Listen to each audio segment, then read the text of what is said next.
As we all have read, seen, or at least heard about the Goosebumps series, movies, or even their TV shows, we don't really know too much about the author R.L. Stine. He is someone who doesn't really show too much of his life in the public, even on his own website. It's mainly about his writing, his books, and how those came about rather than his personal life. So doing a little research on Robert Lawrence Stine was quite difficult since you really couldn't just find everything like you do for most individuals, but I was able to find that he was born in 1943. He was born in October, so maybe that does have a little niche on why he likes horror movies, but couldn't really find any information to say so. He was someone who came from a poor family. His mom was a homemaker. His dad worked kind of just as like a shipyard worker, so he would do a little bit of everything, little cargo stuff. And him and his siblings were often left with hand-me-downs or just things from their cousins in general because their family really didn't have that much. So they were taught to use what they had. And with that being said, when he was 9, Robert actually found a typewriter in his attic. Rather than being the normal kid who would just want to go outside and play, or if his mom encouraged him to go out and play, he preferred sitting at his typewriter and just writing books. He wrote joke books to begin with, and it was actually stated on his website that he preferred to write humor books than horror books at the time, like because at that age, at 9, he really thought that they were funny. He thought that horror movies were funny rather than scary, and so that's kind of why he liked joke books, because they made him laugh, so he wanted to do that as well. He was someone who was really good at writing, so he progressed in that very well, and you could see that further along the line, obviously, with his writing career, but he was a bad student, and I thought this was kind of funny because I feel like it can go that way sometimes where you may be really, really good at one aspect of things, but not the other. Like, even throughout college, he wasn't really a good student, and he preferred Ohio State football games and writing for the Sundial, the school's newspaper, over going to class. I mean, he did graduate, and he was able to land a job in New York at Scholastic, and Scholastic does publish a lot of his books today, which is kind of cool. I think it kind of goes full circle for him there. But in New York, he did get married. He married his wife, and then they had a baby. And then shortly after giving birth to his son, he actually began his Goosebumps series. And it really wasn't stating how or why he chose Goosebumps. Maybe I just missed an article or so, but what I found is that he likes to keep a lot of his personal life offline, and he likes to keep everything about his writing and helping other kids learn. Like, I have a quote on the pamphlet I made, and it says, "Read, read, read. Don't read one type of book. Read different stories by various authors so that you develop different style." So a lot of what I found is, like, through his Twitter, he was so encouraged to write and just tell kids how they could progress their writing, and that's just where he's more active on, is just his Twitter, and that's how he keeps in touch with his fans. Okay, so I'm going to read a part of one of the Goosebumps books, Attack of the Graveyard Ghouls. So I'm going to read part of chapter 1 called My Hometown. My name is Spencer Casimir, and I lived in a town called Highgrave. If you lived in Highgrave, you know how it's got its name. You see, an old graveyard stands high on the hill that overlooks the whole town.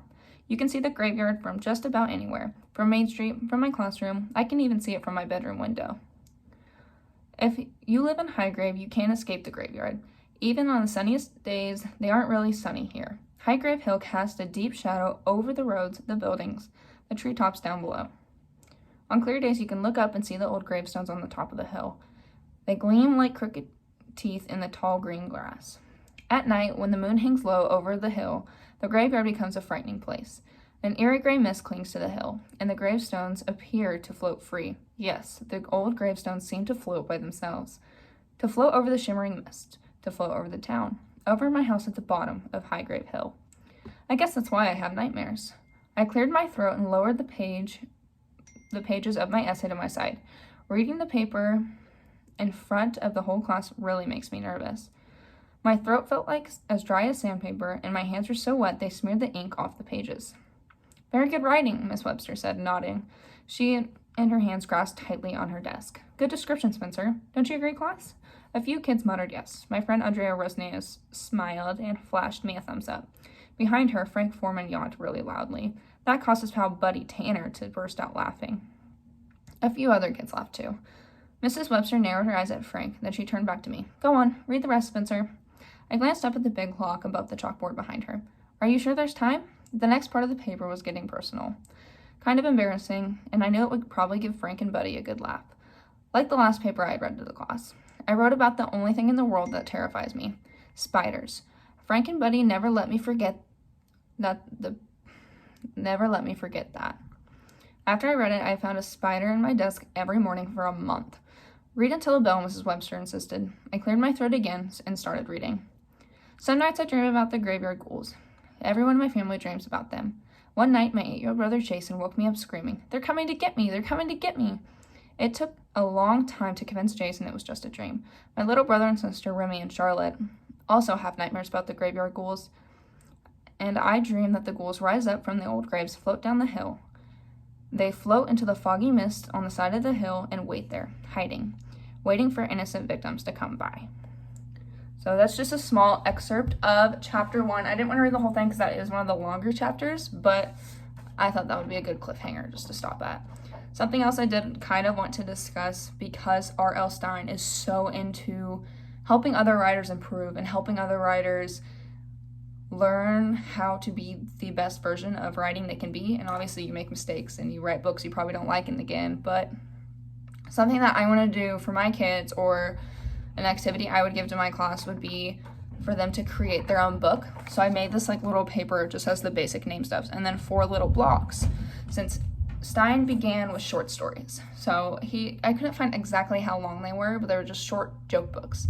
And so like typically joke books are like one-liners or just something super simple. So I thought having a small space, just a blank space where they could write their own story or draw pictures to imitate a story or write their favorite jokes down, could get those creative juices flowing and maybe create some future writers. So that's really all I have on R.L. Stine. He was kind of hard to find about. I just don't know if I wasn't Googling right, but I mean, even on his website, on his About page, he didn't say too much about his personal life, and I could barely even find his parents' name, let alone his siblings' names. So he's a very private writer, but he's also a very good writer. He also is said to continue to write at least 7 books. 7 books a year is his goal. So that is everything I have on R.L. Stine.